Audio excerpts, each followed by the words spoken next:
waking to the pain and horror of 4 abdominal incisions and serenaded by moans and snorts coming from adjacent hospital beds felt so much like an assault of some kind.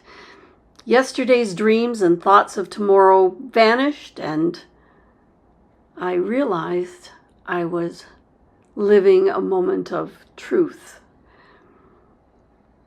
Statistics show us that about 1 in 18 Canadian women will develop colon cancer during their lifetime, and 1 in 43 will die from it. And this is where I landed, in a heap of statistics.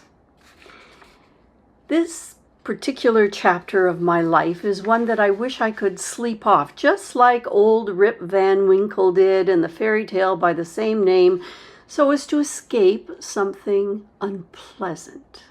In his particular case, it was his wife's scolding tongue. But then again, he slept for far too long. When he woke up 20 years later, it was to an alien vibe in a town he had once called home, one that he no longer recognized. So perhaps taking too long of a nap during these, my current trials, would not bode so well. I've got to say that the angst associated with the biopsy results following my surgery and the next steps prescribed for my cancer treatment, that's equal to the surgery itself. My brain right now is on high alert.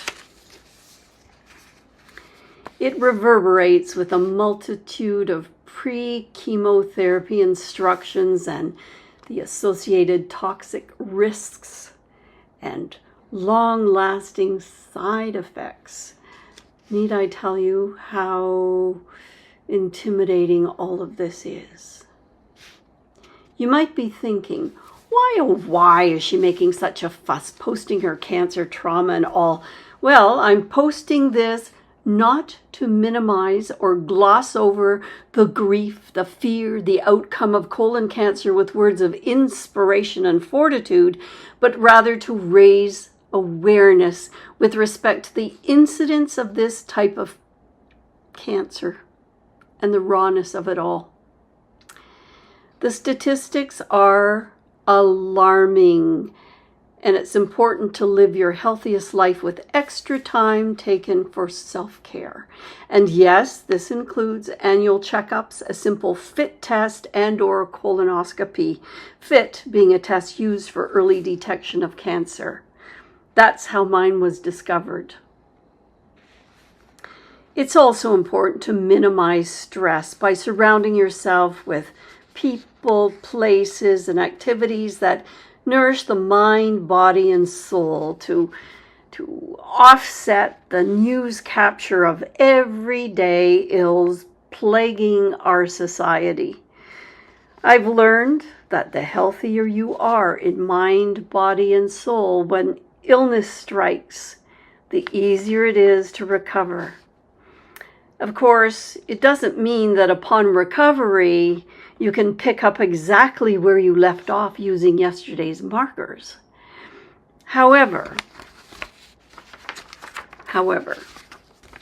those markers, perhaps some of them shaky and not so well planted, those markers can sharpen your perspective and help determine who, what, and which things no longer serve you well, including how to carve out a new game plan for days ahead, all the while hoping for the best, but yes, planning for the worst.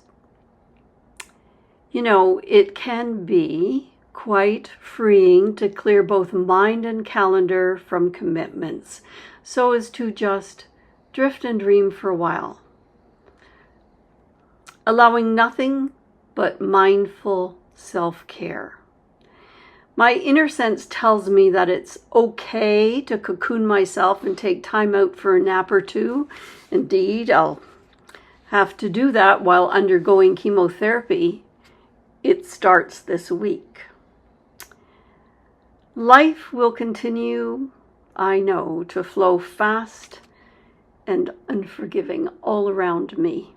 Nevertheless, good friends, family and colleagues, music, Tai Chi, spirituality, meditation, writing, community involvement, and volunteerism are the markers that have been firmly planted in my garden over the years. They represent that which will help keep me grounded, rather than, say, sink into mourning the loss of who I was. That is, before the big C took hold and launched me into the most menacing trials of my life.